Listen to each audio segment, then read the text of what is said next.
Harka fuuni akkam jirtu kabajamtoota daawwattoota keenya kun qophii dirree yaadaati. Qophii dirree yaadaa keenya akka har'aatiin imaammata barnoota haaraa kan qindaa'e keessatti barnoonni seenaa yuunivarsiitiitti simisteera lammaffaa bara kanarraati eegalee kennamuudhaaf qophii jiru irratti qophii kitaabichaa irratti yaadota kaan irratti fuulleeffachuudhaan namoota dhimmicha quba qabaatan akkasumas immoo keessatti hirmaatan mariisisuudhaan si waliin turra. Isinis bakka jirtanitti nu daawwataa yaada qabdan ammoo karaa bilbilaa istiidiyoo keenyaa nu biraan gaanii waliin turan sin jedha. Egaa keessummoonni keenya karaa Dr. Mohammed Hassan Yuunivarsiitii Haroo Ammayyaaraati. Egaa qophii kitaaba seenaa yuunivarsiitiitti kennamuuf jiru kana keessatti gahee olaanaa kan qabanii fi qophicha irrattis hirmaataa kan jiranidha. Akkasumas immoo Dr. Firdiisaa Jabeessaa Yuunivarsiitii Finfinnee irraati. Dhimma kanatti dhiyeenyaatiin namoota beekan keessaati kan nuti dhiyeeffanne.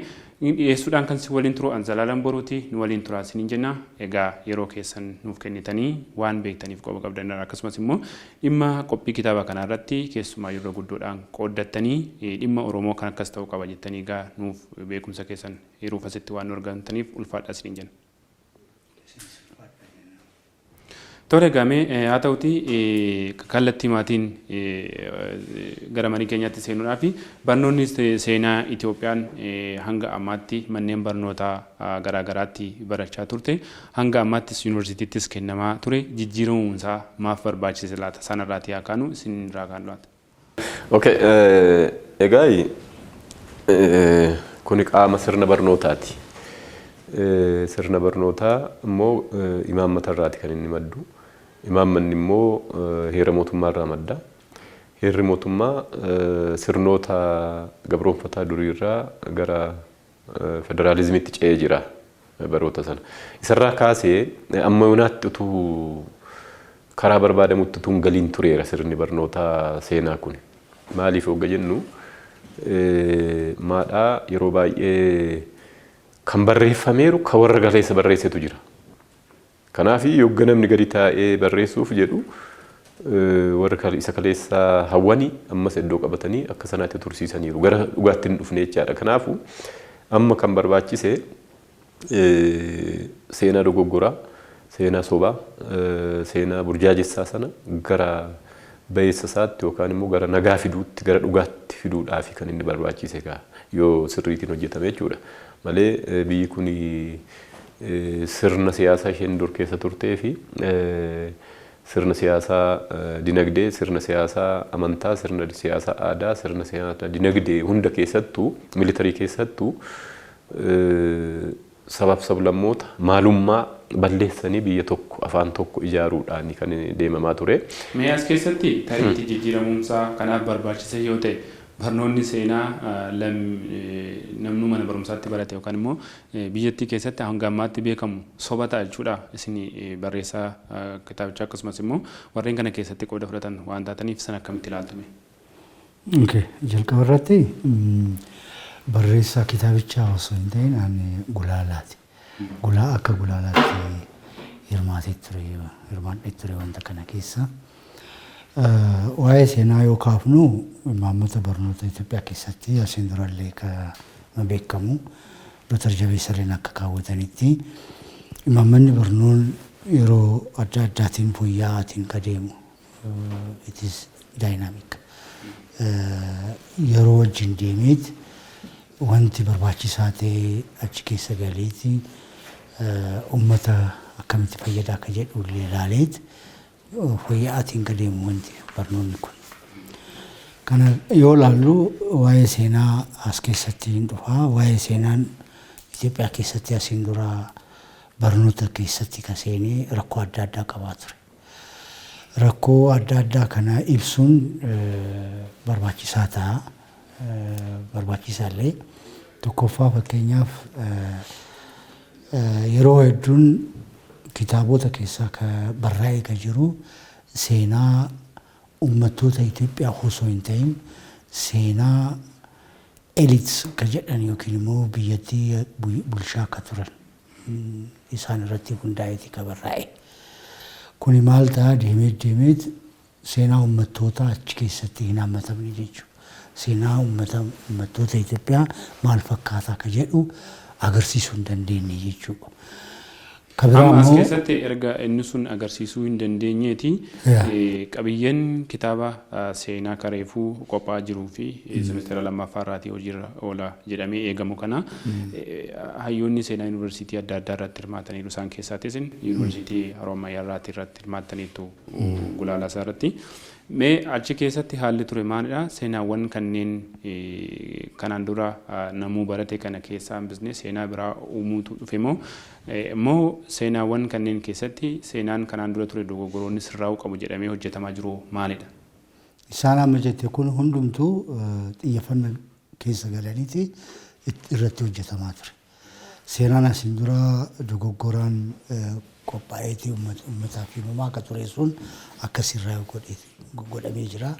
Seenaan asiin dura homaa kan tuqamne fa'aa uummattoota keessa kan jiru fa'aa uummanni kan beeku fa'aa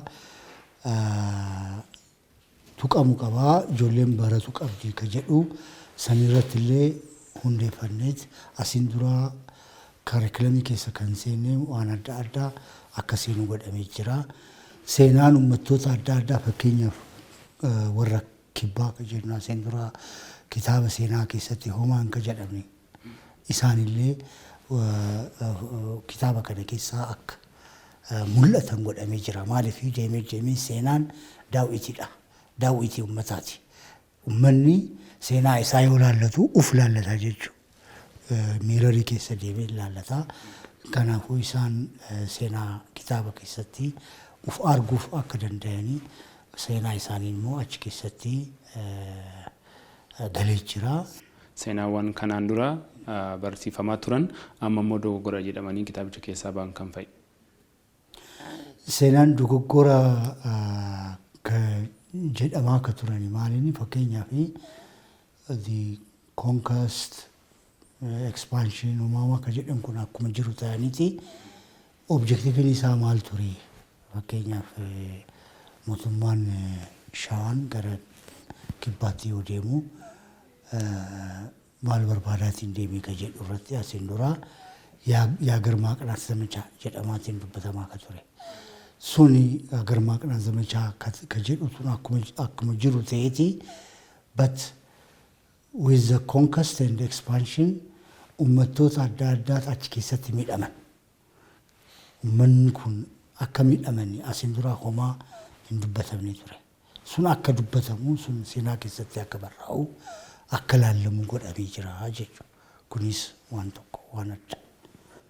Mee sin Dr. Firdisaan kitaabni kun yeroo qindaa'utti wantoonni inni hammachuu qabu yookaan immoo wanti godhamuu qabu kana kan jettan maal qabdu laata? Kun egaa qaama sirna barnootaa tokkoon dura jedhe sirni barnootaa tokko dhaloota maal fakkaatu gara beekumsa isaatiin gara ilaalcha isaatiin gara ogummaa isaatiin maal akka fakkaatu kan oomishtu. Isa sanarraa kaatee kompeetensii qopheessiteetidha. Egaa siyaasuma keenyatu cimina hin qabu malee seenaa durii achuma muuziyeemii keessa kaa'utu ture hin godhamne kun ammayyuu. Ani suma qophaa'ee kanarrattuu abdiin qabu. Dhaloota ammayyuu dhaloota gara dhaloota nuti oomishuu barbaadnutti kan nu ceessu natti hin fakkaatu. Maaliif seenaan barreeffame seeraa warra mo'eeti. An amma jiru.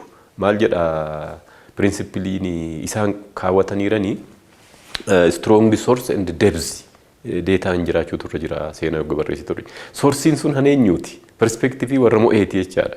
Warri mo'ee suni warra mo'amee akka gadadootti yookaan immoo akka rakkootti yookaan immoo akka rakkoo warra uumeetti barreessaniiru waanta ta'eef inni suni rektifaayii hin taane heerri mootummaallee kaa'eera. Siyaasuma keenyatu gatiin qabu malee heerri mootummaa preambilii keessatti maal jedhaa rectify the historical and just relationship that existed in the country jedha society keessatti. Isa sana hin goone.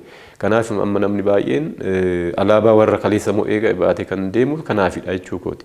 Fakkeenyaaf seenaa sana keessatti maaltu hir'ataa ammuyyuu hir'achuun irra jiru Oromoon gara kaabaatti gara kibbaatti gara bahaatti gara dhihaatti yogguu socho'aa ture seenaa aadaa uumeera seenaa hawaasaa uumeera seenaa dinagdee uumeera seenaa militarii uumeera kun hin jiru kitaaba tokko keessattuu seenaan hiyyeessan qabu waan ta'eef kitaabotumti kana recognize hin goone baay'een isaanii fakkeenyaaf yogguu Gondor dhaqe maal hojjete seenaa religiinii, seenaa hawaasummaa, seenaa dinagdee, seenaa homaa kana dubbisuun irra jira malee sammuun kana fudhatee rikognaayizii godhu hin jiru. Kanaaf biyya kana Miniliktu ijaaree kan jedhanii akka seenaatti barreessanii soba baay'eensa. Maaliif Minilik kaayyoosaaf akkaataa bituuf itti tolutti walitti qabate malee kan biyya Itoophiyaa ijaare Oromoodha. Oromoon gara Gondoritti deemee gara Wallootti deemee jaarraa 16ffaa keessatti socho'ee biyya kana ijaareera. Hin barreeffamne kuni kitaaba tokko keessa iyyuu hin jiru. Kuni akka gaariitti barreeffamu ture. Lammaffaa akkamiin barreeffamu ture warra mo'ee duwwaatu Minilik akkas godhee warra kaabaatu kana godhee duwwaatu hin ta'in inni bilisummaasaaf falmee harkisaa citee harmisaa citee inni du'eeyyuu seenaa kana ta'uu ture. Seenaa duwwaatti barreeffamuu ituu hin ta'in muuziyeemii keessa lafeen warra du'ee sun warra muramee suni barumsaaf dhalootaaf taa'u ture. Kanatu hin jiruudha. Amma achi sanaatti deemu ture seenaan. Sirna barnoota barsiisaa jirra. Nagaatti deemaa jirra. Wal jaalala fidaa jirra. Wal amantaa fidaa jirra. Kanaaf achi hin geenye amma taanan. Kuni maadhaa of course warra qopheessuu irra duwwaatu hin ta'in siyaasa keenyatu ammaataa sanaatiin beekumsa irra darbee hubannoo gaggeeffamaa hin jiru akkuma duriitti kaasee jechuudha. Isin waan isaan amma jedhan kana wajjin wal qabate seenaan warri seenaa akka jedhanitti seenaan kasa miidhees kasa miidhamees wal qixuma taa'ee namuu irraatti dogoggoras gaarummaa jirus barata malee kan isa tokko taa'ee kan isa tokko ol ka'ee kan isa tokko immoo gadi bu'ee hin dhaadheeffamuun waan amma Dooktar Faa Kaasan wajjin wal qabate qabiyyeen kitaaba seenaa amma reefu kennamuuf jiru kun bifa kanaatiin kan qophaa'edha. Okay. Gaariidha. Kitaabni amma qophaa'e mojuliin amma qophaa'e kun wanti hubannoo keessa galu ka qabu akkana fakkaatutti this is an introductory course. Introductionidha. Introduction jechuun maal inni ijoolleen yuunivarsiitii adda addaa keessa ka seenanii Itoophiyaa keessa akkuma jiruun walitti qabamaniiti ka baratan jechuudha. Koorsii tokkodha. Kireedita horii 3. Koorsii kana yoo kenninu kutaa 7 qaba. Kutaan 7 kun teemaatik eerii adda addaa irratti hundaa'eeti ka barraa'e.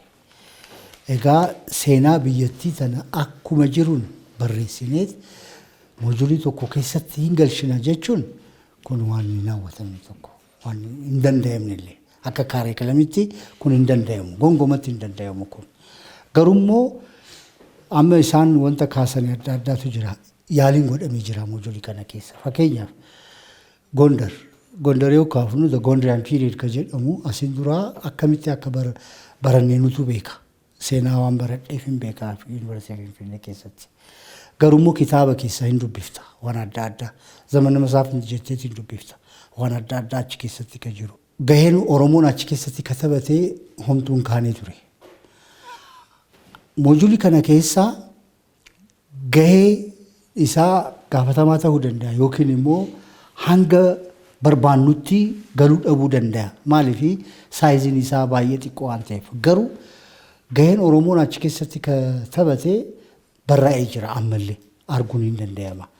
Achi keessatti Zayyajjuu family for example maal akka hojjetan fa'aa Gondar keessatti Susinius maal akka hojjetee fa'aa the palace itself Oromiffaan yeroo tokko keessatti fakkeenyaaf afaan hojii akka ta'e fa'aa barraa'ee jira.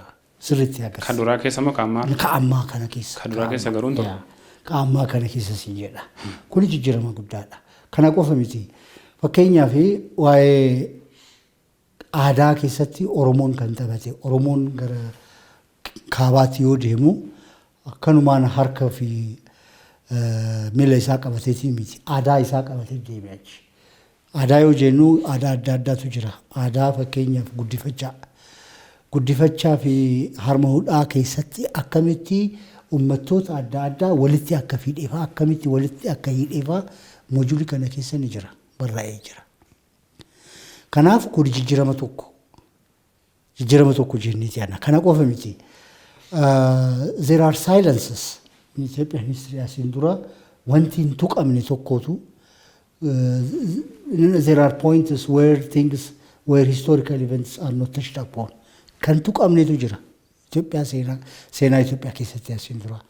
Amma garuu wanta san cabsineet ummanni keenya baratuu qabaa, ummanni keenya at least in a summary beekuu qabaa akka jennu galchinee jirra. Mee as keessatti Dooktar seenaa mana barumsaatti kanaan dura hundi keenya barachaa as geenye keessatti yeroo biyyi kun ijaaramtu qabsoowwan garaa garaatti taasifamaa jiru kanneen amantii fa'aa wajjin wal qabatan ta'ee kan biyya kana yeroo ijaaramuudhaaf. Isaan keessatti fakkeenyaaf seenaa nuti baranne keessatti gootummaa Teewodiroos qofatu kaafamaadha kan as ga'een. Isaan alatti immoo duuba kanneen odeeffaman yookaan immoo Oromoo naashinaalistiiwwan kanneen barreessan keessaati warqii Tuusfaatiin namni kun du'uudha kan seenaan gamkaaniitiin kan odeessuuniin. Gamkaaniin Ahmed Giraanyi seenaa kana keessatti akka gootaatti gootummaan isaa dhokate akka inni gantuutti akka isaan barreessanii kileem godhanii asiin gaan. Inni kun sirrateera. Amma fakkeenyaaf waa'ee Giraanyoo kaaftee Giraanyoo asiin dura akka jetteetti akka distractive force ta'eeti barreeffamaa jira. Amma akkam ta'e Giraanyis force akka qaama tokkootti biyyattii tana keessaa akka bulchuu fedhii qabu fa'aa hanga kaabaatti deemeet biyya akka bulchee fa'aa barreeffamee jira. Akkasitti mul'ata amma moojulii keessatti.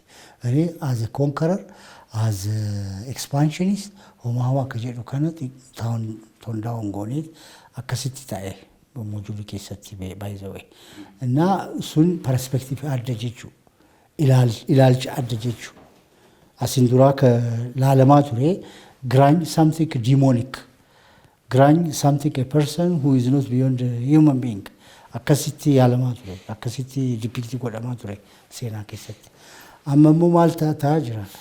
Grudge just as other historical figures biyyattii tana keessa gahee guddaa akka qabu akka taphatu South East irraa ka'ee hanga kaabaatti deemeet biyyattii walitti qabeet bulchuuf akka fedhii qabu bulcheellee hanga yeroo muraasa akka ta'u malee akka bulcheefaa moojulii kana keessatti illee barreeffamee jira. Kun wanta perspektiifi adda jechuudha. Haa ta'u gamee qophaa'uu kitaaba seenaa kana wajjiniin keessumaa kanneen falmii kaasisan jiran keessaati waa'ee dhimma seenaa Haqamuuf Aanooleetiin. Seenaan kun yeroo Minilik biyya kana ijaaraa ture madaa uumamedha. Kun sheekoodha yaada jedhutu jiraaniin. Kan akkamitti ilaaltu meeshaan Dooktar isa dura. Yaada kana seenaa keessatti gochi Aanooleetti taasifame kanneen isarra darbanii Harargeettis taasifaman kunniin sheekoodha jechuu dandeenya. Warri akkaataa kanaatiin tariitiiti moojelii isaarrattis seenaan kun warreen naannoo Yuunivarsiitii Amaaraatti bakka bu'anii dhufan keessaa bahuu qaba. Zetermi Aanolee should be removed jedhanii ture akka isaan asirratti akka seenaan kun keessa hin galleef kan isaan amaa jiranii. Akkasumas immoo Yuunivarsiitii biraarraallee kan bakka bu'an the issue has not been supported by sufficient sources up to now jedhu. Mee kana akkamitti ilaaltu? Okay, kuni waa lama tokko warri kana jedhan kun warra kamidha jedhu sana ilaaluun nurra jira. Tokko maaliifi warra sirna kaleessaa hawuudhamu warra Itoophiyaa ceesisuuf heera mootummaaf warra bitamee jirudha kan jedhu adda baasuun nurra jira. Inni sirna baleessaa baheessadha cimaadha jedhee alaabaan kaleessaa baheessadha bulchiinsi kaleessaa baheessadha jedhee hambira irraa hin eegnu. Warra akkasii maaliif hirmaachisanii? Warra hirmaachisetu dogoggora qaba. Gulaaltota keessa dogoggorri jira jechuudha. Kanaafuu gulaalliin sirriitti hin filatamne. Kanaafuu namoonni ilaalcha wal madaalaa haa qabaatanii hojjechuu ture wanta kana. Maaliifi seenaa biyya kanaa keessatti saba uf danda'ee jiraatutu utuu lolaanis haa ta'u gowwoomsuudhaanis haa ta'u walitti makameeti biyyi ta'eera Itoophiyaan kun. Kanaafuu inni mo'ee sunii fi inni mo'ame suni mul'ata tokko hin qabu ammayyu. Mul'ata tokkos hin qabu, hawwii tokkos hin qabu. Iddootti waliin galuudha dhibee. Maaliif siyaasni keenyatu cimee rektifaayii godheera ta'e asuu rakkoon kun hin furama ture. rectify gochuudhaafidhaan hannisaa hin dhabne hannisaa siyaasaatiin hin qabnu. Ila kana isa kaleessa hawwu dura hawaasa natu har'a gara sirriitti siifidha. Ciminti saba tokkoo dadhabina saba tokkoo akka ta'etti warra ilaaluudha jirru kun. Jabinni saba tokkoo akka jabinni dadhabina saba tokkootti akka warra ilaaluudha warra kanarraa waan eegduu hin qabdu. Kanaafuuyyu seenaan aloolee seenaan calaqqoos sheekoo miti kun seenaa qabatamaadhaan bare. Kanadha karakkoon keenya. Kanan amannu taanaani tokko dhugaayyuu hin beeknu jechaadha. Lammaffaa immoo ilaalcha gaashaa hin qabnu jechaadha. Sadaffaa immoo uummatumayyuu kabajaa hin jirru jechaadha. Gara fuulduraatti akka namni wal amanee biyya kana baraaruuyyuu qophii hin qabnu jechaadha. Shanaffaa irratti warra akkasii kuni siyaasotuma seenaa siyaasaa, seenaa aadaa, seenaa dinagdee fi militarii dinagdee kana han fakkaatu hubannoo hin qaban jedhee tayyaada malee jara sanarraa maal eegna silas wanti eegamu baay'eenis hin jiru kanumarraa kan ka'eeyyuu biyyi kun biyya gadadooti biyya takkaa lolirraa dhaabatee hin beekne biyya beellirraa dhaabatee hin beekne kanatu ammas dhalootaaf dabarsina jechaadha. Kanaafu jara warra akkas jedhurraa wanti eegamutu hin jiruudha. We don't have any similar perspective. Amma inni tokko keessatti tariitii jaroonni kun filannoon isaanii sirrii miti ka jettan irratti seenaa Itoophiyaadha akka barreeffamaa jiru. Seenaan Itoophiyaa immoo namoota seenaa saba tokko ol kaasanii ilaalanii fi seenaa saba tokko immoo gadi kaasanii ilaalan yookiin immoo dhiibbaa kaleessa saba tokko irratti raawwate akka hafu barbaadanii fi seenaan dhiibbaan saboota tokko irratti raawwate akka hin hafne barbaadan gidduuttidha kan barraa'uudhaa qabu. Kanaaf ammoo gareen sun hirmaachuun yoo hirmaachuu isaanii dhiisuu isaaniirra hirmaataniyyuu dhugaan jiru seenaan wayita barraa'u garee kan isa injifate qofatu barraa'u qabamu akka kasensi jila jettan waan dhugaan hawaasa dhiibbaan hawaasa sanarra kaleessa qaqqabe sun hafee barraa'u qaba. Isa kanarratti maal jettu? Amma waan lamadha. Tokko kan sirna durii hawwu sanatu ammas iddoo argate. Lammaffaa immoo strong source and depth source kan jedhu sanatu jira. Soursiin sunoo abbaa warra mo'eetu barreeffatee jira. Kanaafi ragaa kan ta'uun irra ture akka sirna barnoota qophii sirna barnoota deemsa qaba. Tokkoffaa kaayyoo keessa kaayyoo sanaaf gochoota yookaan immoo qabiyyee funaanta. Qabiyyeen sun eessaa funaanama uga jedhu uummata irratti funaanama. Hankeenya kan barreeffamee taa'eeru hin jiru. Maaliif mo'amneerra bara jaarraa 18ffaa 9ffaa keessa mo'ameera uummanni Oromoo. Biyya isaa bulchaa ture. Sana booda waan kan inni duraan barreeffameeyyuu akka gubatu akka badu godhameera waan ta'eef source of content hin qabnu nuti waan barreeffamu baay'ee hin qabnu. Kanaaf uummatatti gadi ba'eeti afooladha kan keenya kan jiru. Kanaafu source and evidence and depth inni jedhu sun hin hojjetu jechuu kooti. Ulaagaatti akkasitti keewwataniiru isaan. Warri duruma barreessaa turanii warri keessa jiranii strong source and depth kan jedhu keewwataniiru. Suni hin jiru Oromoo kun hojjetu. Oromoon afoola.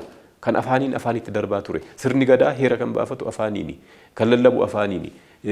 Wal amantaan kan jiraatu afaaniini. Kan guddifachaa seerri hundumtuu afaaniini. Kanaafu abbaa dhimmaarraa afaansaarraa uummatarraa funaanamuu ture jedhee tayyaadha maleeyyuu jarrimmaa karaa argatanii hammas harka isaanii galee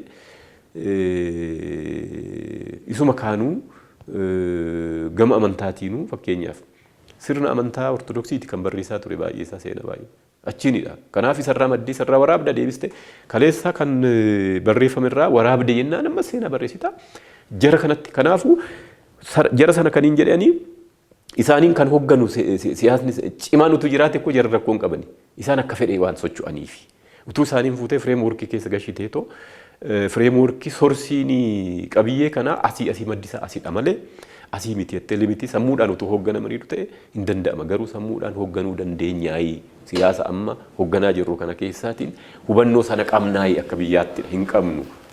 Haa ta'u mee siyaasaaf seenaanii wal makamuu waliin makuu ka jedhu duubatti deebina. Isinitti deebinaaniin mee as keessatti sababa kitaabni kun waggoota hedduudhaa barsiifamaa ture akka jijjiiramu barbaachise keessaa tokko seenaawwan sabaaf sablammoota biyyattii dhugaan jiru keessatti hin hammatamne kan gam tokko qofatu barraa'edha. Amma immoo warreen yaada seenaan Aanoleefaa fi akkasumas immoo seenaan Calii Calanqoofaa akkasumas saboota Sidaamaa keessatti mootota darbaniitiin raawwataman jetteedha malee yookiin ammoo durduriidha malee seenaa dhugaa miti soorsiinis hin jiru jedhanii asirratti barreessaniiru. Tokkoofuu akka hayyuu seenaatti isin haala kana akkamittiin ilaaltan? Lammaffaa ejjennoon keessan yuunivarsiitiiwwan naannoo Oromiyaa fi Oromoo bakka buutanii dhaqxanii achi keessatti dhimma kana irratti maal tureeni? Gaarii. Waa'ee Aanoleen mojuulii kana keessa mojuuliin kun barraa'u yeroo dheeraa akka fudhatee falmii guddaa akka nurra gaafateeti. Falmiin akkuma isin dura jettetti jarriin achirraa akka dhufeefaa waa'ee Aanolee maqumti isaa dhaga'uun barbaannu ka jedhu. Nuti immoo Aanoleen seenaa keessa ka uumame qofa osoo hin ta'in yeroo dheeraallee ka fudhatee miti asuma dhiyoo Arsiidhaa deemtaniiti abbootii amantaa maanguddoota warree adda addaa asiin durallee ka jiran fa'aa gaafatuu dandeessanii kun sheekoo miti kun qabatamaanii seenaa keessatti ka raawwatame jennee falmina. Ammallee ka falminu sanii sunis amma as keessatti ka seene. Garuu immoo dubbii keessatti yoo deemnu nuti isaan ka jedhan soorsiin qabdanii nu jedhan. Nu ka jennu immoo soorsii qabnaa ragaa sirriitti qabnaa jennee jaan. Yaada qofa miti dhiyeessinillee. Waa'ee Aanolee yoo kaaftu jalqaba irratti akka Dr. Firdisaan jedhanitti Oromoon baay'inaan beekumsa isaa dhalootaaf ka dabarsu afoolaan. Afoolaan immoo Oromoon kama beekamu fakkeenyaaf sirni gadaa akkamitti akka raawwatamaa ture akkamitti gaggeeffama akka ture qabeenu. Afoolaan kun uummata Oromoo keessatti bakkee guddaa qaba gahee guddaa qaba keessattuu immoo beekumsa ceesisuufi. Kanaafuu ragaan tokko uummata Oromoo keessattuu waa'ee Aanolee yoo kaaftu afoolaan ni jira. Mee as keessatti dhiifama Dr. Seenaan Dhaabaati. Ganaa kan. Tokko afoolaani. Lammaffaan immoo afoolaan irratti hundaa'ee achi booda riisarchii deeply riisarchii ka geggeessee namni seenaa ka barate haala ka jiru ni jira. A senior historian on this issue, Dr. Abbas Haji. Abbas Haji senior iseen isaa waa'ee Aanolee Arsii irratti barreesse. Arsii irratti yoo barreessu namoota qabataman the descendants of the victims themselves namoonni harmi isaanii ka murame achirraa ka dhufan isaan dubbiseeti waan adda addaa qabataman ragaa qabatee ka barreesse. Sun ammallee yuunivarsiitii Finfinnee keessa ni jira. Yoo ka fedhan taate san deemaati dubbisaa jennaa jira ammallee. Ragaan rakkoo hin qabu. Waa'ee Aanolee irratti ragaan rakkoo miti. Rakkoo ka ta'u rakkoo ilaalchati.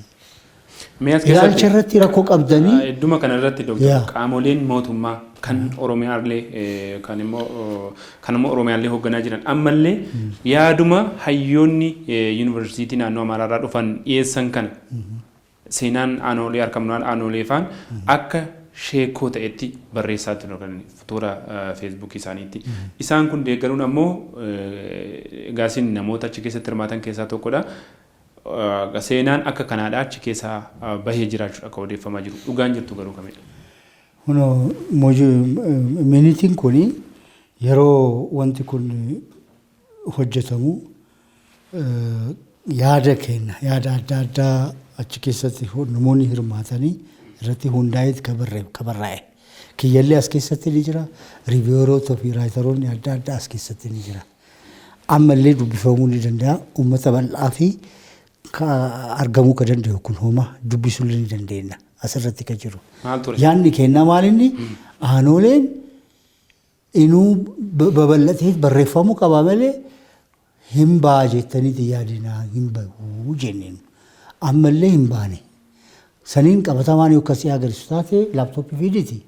Ammuma banee si agarsiisa. Isa faayinaalii ከወሊገሌት Ministry of Science and Higher Education ወሊገሌት soft copy fudhanneeti harkatti ka jiru kan harkatti ka jiru inni materialin amma print keessa jira isa fa the final version nu harkatti jira. Tole erga akkas taateeti.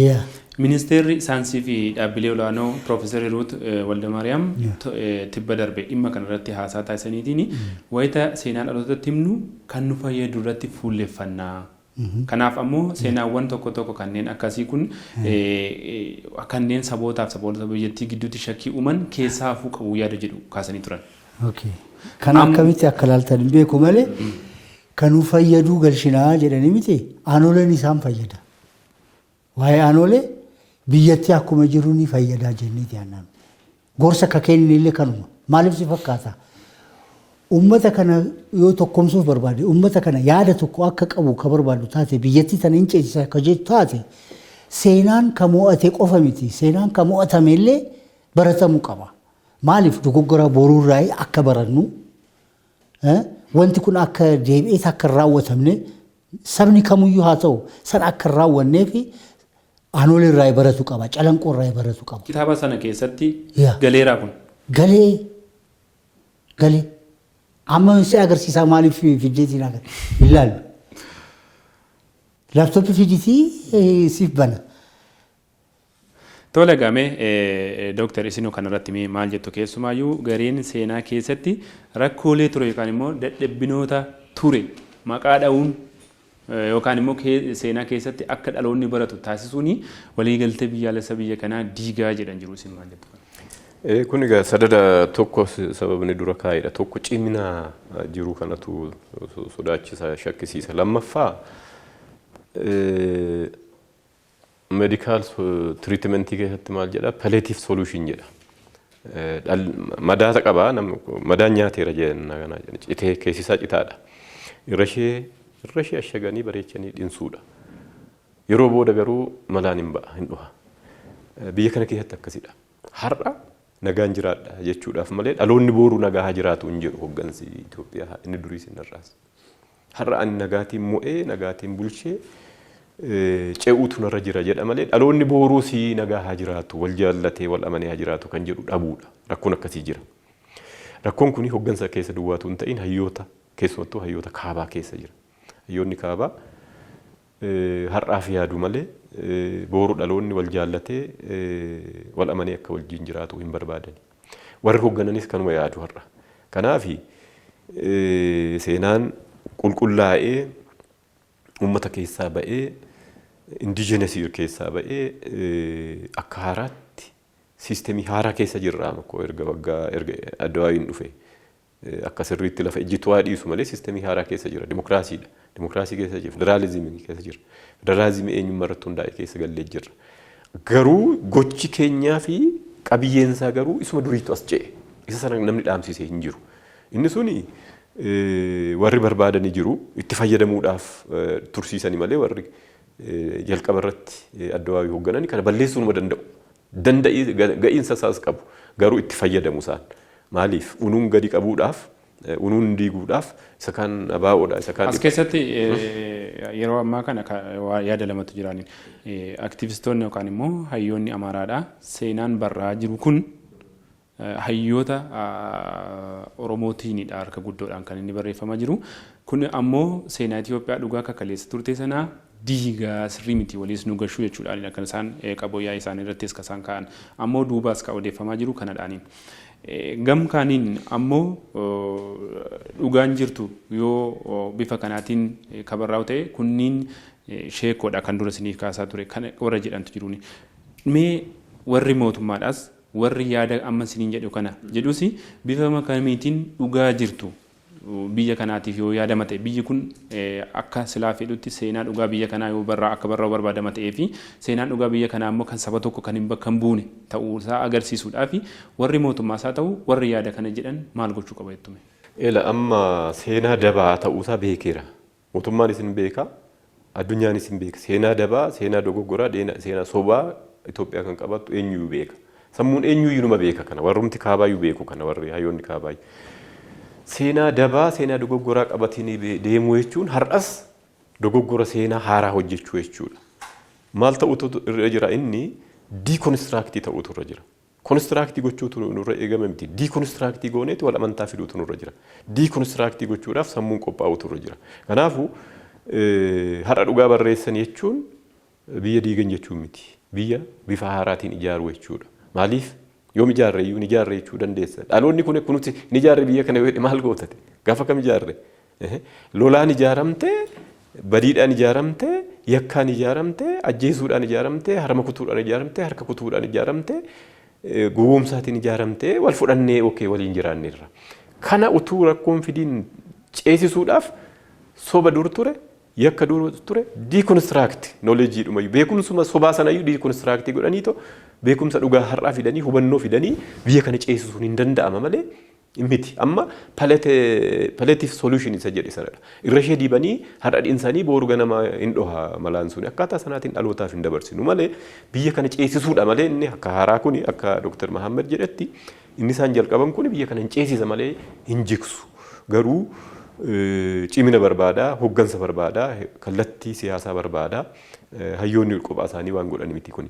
Kallattii seenaan ikkoo siyaasa wajjin wal hidhataadha. Gartokkeensa siyaasuma warruma siyaasa hogganteetu akkaataa isaaf toletti hojjetate.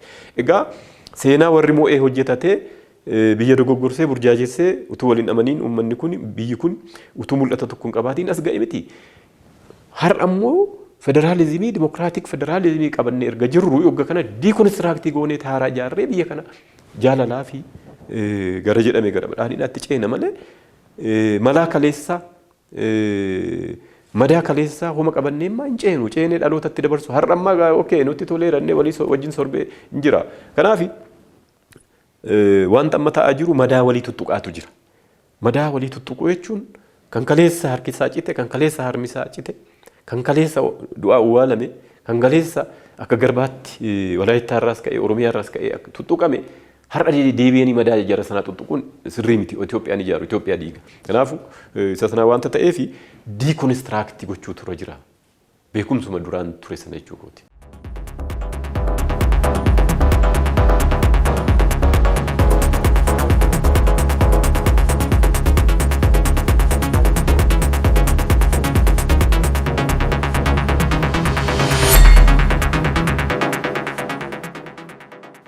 Tole kabajamtoota daawwattoota keenya egaa akkuma daawwataa jirtan turtiin nuti Dr. Mohammad Hassanii fi Dr.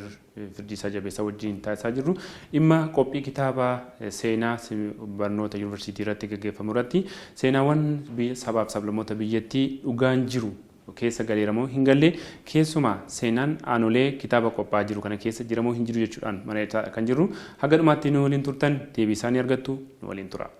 Mee Dr. Sinitti deebina dhimma kana gulaaluudhaan hirmaattanis jirtu hayyoonni isaanis dhimma kana irratti falmii turan qabatamaadhaan argitanitti waan ta'eef yoo kana irratti kan walii galamu ta'e akka isaan jedhan kun mallattooleen godaannisa seenaawwan aanolee calii calanqoo akkasumas immoo siidaan minilik dabalatee carraan isaanii maal ta'an?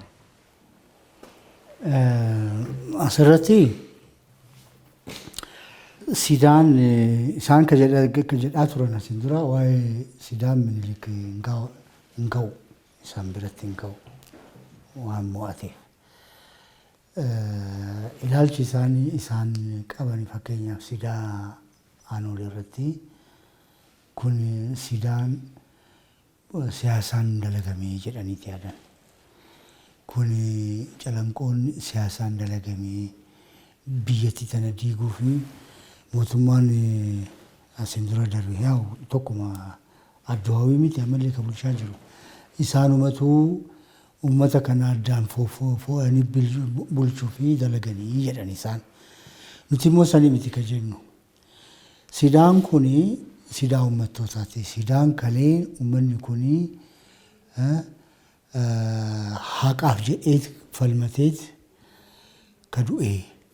Isaan yaadachiisuu fi dhaloota dhufuuf dabarsuuf illee sidaan kun barbaachisaa waan ta'eef siyaasallee jedhaa waan biraallee jedhaa kun haqa seenaa keessatti kan raawwatame waan jiruuf san waakkatu hin dandeettanii kana fudhatu qabdanii fuulduraaf illee wajjin jireenyaan yoo yaaddan taate The only solution, the only way out is to recognize the past. Yaanni ammas jettan kun kitaaba sana keessatti barraa'eera. Waa'ee sidaa miti nu kabarreessine beete. Nuti argiu ka goonu asitti maaliif bahuu qabaa ka jedhan isaan maaliif bahaa argumentiin kennaa wanti bahuu kan qabne tokkoffaaf wanti kun uummanni kun recognize waan godheef. Sidaa kalee uummattoonni Arsii fi waan Oromoon adda addaa bakkee kanarratti wareegamaniiti bakkee kanarratti dhumaniiti uummanni kun immoo yeroo ammaa kanallee wanta kana yaadatee irra jiraatu waan ta'eef kuni kabajamuu qaba jenneti isaanitti himaa jirra. Ammallee akka dhagayan taate wanti kun biyya ka diguu osoo hin ta'in isaan ka jedhan sana biyya diguu osoo hin ta'in biyya inuu fuulduraaf ka ceesisu yoo walitti jireenyaan ka fayyadhan taate. Yoo biyyattiin tun fuulduraaf akka tarkaanfattu yoo ka barbaadan taate seenaa kana rikoognaaizii godhuun barbaachisaadha.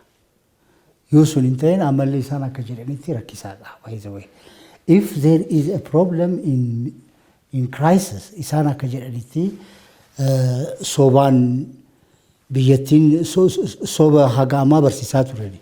Soba sana ammallee fuulduraaf ceesisuu barbaadan, barsiisuu barbaadan.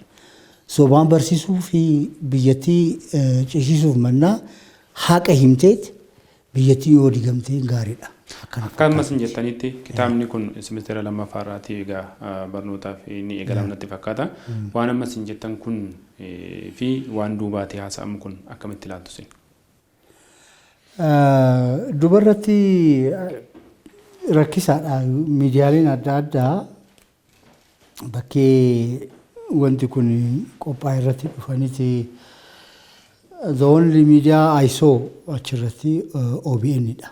OBN dhufeeti maalirraa akka jirru isaaniif ibsa kennanii ture. Kun sagantaa adda addaa dalagaa turan miidiyaaleen adda addaa. Sagantaa sana yoo dalaganii tarii wanti qophaa'ee arguu danda'an wanta moojuulii sana arguu danda'an vershinii kam arganii gaaffii qabaan. Qabatamaan garuu moojuliin amma gara higher educationitti darbaa ka jiru kuni fooyya'insa qaba jedheetiin yaadaan. It's not an absolute work. Fooyya'insa qaba kaasiin durarraa jedheetiin yaada. Fuulduratti garuu cimnee hojjetu qabna. Keessattuu miidiyaaleen adda addaa qabatamaan maaltu dalagamaa ture, maaltu jedhame, maaltu moojulii keessa jira ka jedhu dubbisaniiti. Dhageettiin yookiin argaa olola akkanumaan waraabbataniiti yookiin immoo fudhataniiti guraniiti osoo hin ta'in kallattiin argamaniiti wanti hojjetamaa jiru san sirriitti arganiiti namoonni achi keessatti hirmaatan gaafataniiti maaltu ture achi keessatti ka jiru. Fakkeenyaaf yoo moojulii kana yoo hojjennu falmii guddaatu ture. Fakkeenyaaf review qofa irratti guyyoottan 13 ture hoteelii keessa osoma falminu. Guyyaan kanu kenname guyyaa 3 garuu waliigaluu dadhabnee guyyoottan 13 moo 14 irratti ture. Meeshaa maateriaalii sanuma karratti keessattuu aanolee irratti. Kun maal agarsiisa? Yaada adda addaatu jira. Yaada san waliif fiduu fi yeroo fudhate. Ultimately nuti yaada kenna walitti fiduu hin dandeenye there is emotional intervention. Dhumarratti garuu yaadni mo'ate kan amalaaliitiin jedhanii seenaawwan kunniin sirrii miti kan jedhamudha jedhamee odeeffamaa jirani. Dhumarratti yaadni mo'ate kanneen yaada seenaa Itoophiyaa warreen karaan dura barreeffaman ammas deebi'ee yaada isaaniitu mo'ate jedhamaa turtan. San gaafii qaba. Akkamitti yaadni isaanii fakkeenyaaf waa'ee Aanolee asiin dura afoolaan ka beekamu. Afoolaan osoo beekamu nuti waan adda addaa dubbifneetillee ni beekna. Uummanni keenya garuu hin beeka. Jarri kun nutti qeeqa. Kun sheekoo jedhaniiti hasaa turan miti. Amallee sanuma jedhan. Nuti immoo kun sheeka miti, sheekoo miti. Sanirraa darbeeti wanti haqa ta'e qabatamaan ka raawwatame Kanaafuu kana fudhadhaa jenneet waa'ee Aanoleen kitaaba keessa jira amma. Kitaaba keessatti Aanoleen sidan jedheetiin jira achi keessatti. Kuni akkana fakkaatutti this is the first step for victory. Kanarratti cimneet hojjenneet fuulduraaf maaltu kallattiin kaawwatamaa jira. Yuunivarsiitiiwwan adda addaa Oromiyaa keessatti kan jiru. Rakkoon kan mudate maal taasisa fakkaata. Reefu tana Dr. Firdiisaa illee kaasanii turan. Oromoon asiin durallee baay'inaan kan miidhamaa ture wanti barraa'ee waan hin qabneef. Biyyattiin tun immoo iskiriptookiraasii kan jennu waan tokkotu jira. Iskiriptookiraasiin is one problem. Wanti barreeffama qofatu beekumsa ta'a jedhameeti yaadama. Nuti immoo akkasii miti kan jennu. Wanti barraa'ee beekumsaan hin ta'a. Garummaa achi boodallee ni jira beekumsi afoolaan. Oromoon afoolaan waa hedduu beekaa generationiif san dabarsaa ture. Waa'ee kanallee fuulduraaf ceesisuu fi gara mainstreamitti fiduu qabna. Mainstream kan jennu maalinni iskiriptookiraasii kan jedhan sana keessatti barreessineet waa'ee Aanolee sirriitti barraa'ee qorannoof waan adda addaa irratti hundoofneet kitaaba keessatti galchuu qabna. Knowledge production kan jennu sana. Wanta haaraa ta'aniifaa fiduu qabna. Arsiin uguru miti asuma bar half day drive. Achillee deemneet maanguddoota dubbifneet knowledge production keessatti waa hedduu dalaguu qabna ammallee. Waa hedduu dalagnee jenne knowledge productioniin kenna. Yoo guddatee jedhe mainstream keessa galchuun hin dhiibu. Amma nu falmaa kan jirru mainstream keessa galuu qaba. Waa'ee Aanoleenii fi waan adda addaa waa'ee Aanoolee qofa miti waa'ee Oromoo slavery and slave trade waan adda addaa illee ta'uu danda'a. Mainstream ta'uu qaba Itoophiyaan history keessatti. Mainstream yoo goote akka jarri asiin dura nurratti qeeqaa turan. Kuni afoola, kuni homaa ragaan qabu, kuni sheekko homaa akka jedhanitti ta'uu hin danda'u. Maaliif you want mainstream it is part and parcel of the whole knowledge system in the country. Akkas godhuu fi kun ka jalqabaa kun victory guddaa jedheetiin yaada akka ilaalcha kiyyatti. Kanarratti hundoofneet hojii babal'aatu geggeeffamuu qaba amma achillee. Hojii adda addaan kanarratti cimneet hojjetu qabna. Yuunivarsiitonni keenya Oromiyaa keessatti kan jiran konferensii adda addaa kanarratti hojjetu qabanii, riisarchii adda addaa kanarratti geggeessuu qabanii, kanarratti beekumsi babal'atee deemuu qaba. Achi booda immoo mainstream godhuun nun dhiibu. Eenyutu achi booda si falma. Kanarratti hojjetuun garuu dirqamaadha. Kun barbaachisaa ta'ee argaan. Dhumarratti Dr. Ergaa fi yaada soo qabaattan sa'aatiin keenyas xumuramaa jettee waan ta'eef. Okay. Egaa walii galatti inni Dr. Mahammed akka jedhan sirriidha. Isaan hojjetanii deebi'aniiru kan duubaan odeeffamu immoo jira. Kun seenaa biyyattii kana keessa kan jirudha. Keessumattuu karaa ministeera barumsaa. Explicitly wanti hojjetamu jira, implicitly immoo jira. Laayeriin kun hin banne. Raayiliima durii, siistemiin durii impeeriyaalirraa ka'ee amma bonaatti jira. Mana hojii tokko tokko keessatti. Kanaafuu gorsa fudhatanii waan isaan godhanii numa jira. Road map irratti argineerra, qubee keenya balleessuu irratti argineerra. Kuni jira. Kana jala dhaabachuun dirqamumadha. Mootummaadha kan siyaasa hooggantu jala dhaabachuutu jira. Gara biraa seera biyya kanaa keessatti egaa warra bilisummaa ofiif jedhee miidhamellee akka seenaatti galmeessuun barbaachisaadha. Gootota Oromootu biyya kana ijaareera. Warra Aduwaa, warra eessaa hundumayyuu Finfinnee keessatti mul'isuun barbaachisaadha. Maaliif wal amantaa fidu, trustii fiduutu nurra jira. Uummanni keenya nu amanuutu irra jira.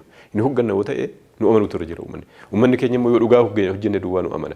We are doing the same thing and expecting different results at different system. Sistemiin amma adda, sistemiin durii adda. Isa durii sana deebisne amma foolii ekeraa minilik uummanni keenya suunfachuun irra hin jiru jabana kana keessatti.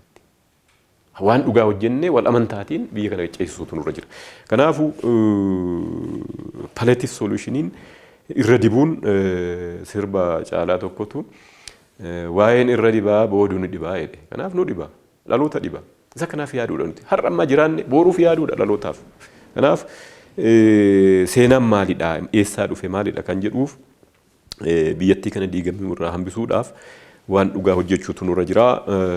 Oromoo giddu galeessa godhannee afoolarraa kaanee akkuma Dr. Muhammad jedhani kan barreeffame jira Arsii irratti isaanis.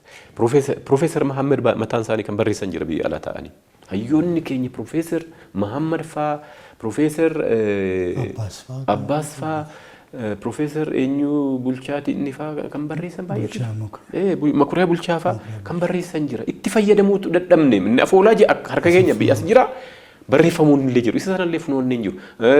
Waajjirri aadaa Oromiyaa illee erguma dhufee waan inni tattaafate jira. Isa kanatti funaananii waan dhugaa gochuutu nurra jira malee sirni barnootaa eessarraa maalirraa garamitti deemasa jiru sana heera mootummaa duukaa wal qabsiisuun dirqamumadha. Yoo waliin gallu ta'e egaa maaliif dhabloota rakkisna? Kanaafuu sammuudhaan immoo amne moo dhaloota booduuf yaadaan jirru isa jedhu sana gaaffiin kun.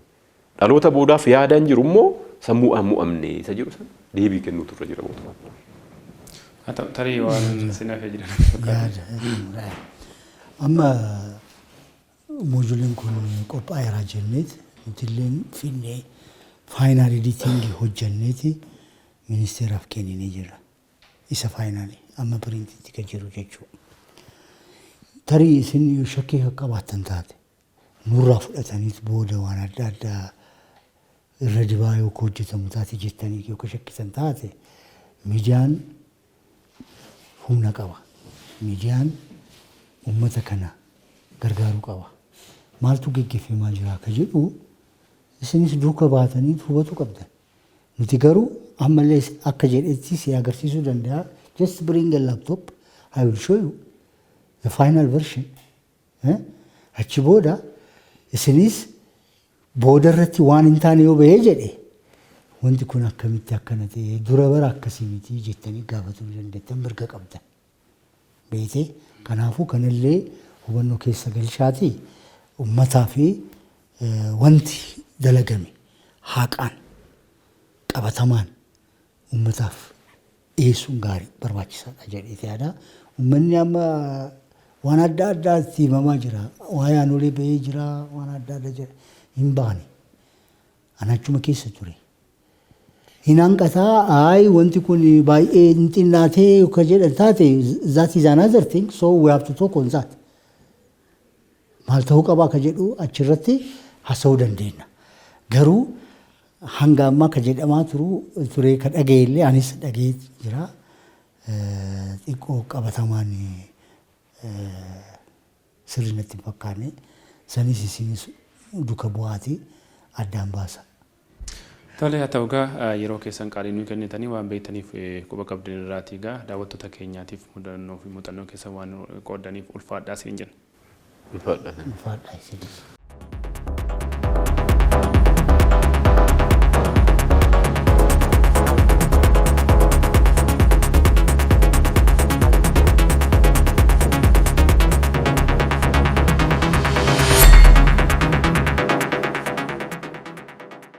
Tole kabajamtoota daawwattoota keenya FIB irraati qophii dirree yaada keenyaatiin akkuma daawwataa turtan Dr. Muhammad Hassan Yuunivarsiitii Haroomayyaatii dhimma qophii kitaaba seenaa yuunivarsiitiidhaaf kennamuuf jiru irratti gulaalaa kan turanii fi hirmaannaa sana keessattis kan qaban akkasumas immoo yuunivarsiitii Finfinnee irraati Dr. Firdiisaa Jabeessaa wajjin turtiin taasifne egaa kanuma egaa isinis bakka jirtanitti waa hedduu akka hubattan abdii qabnaa qopheessuudhaan akkan si waliin ture Anzalaalan Buruuti nagaan tura.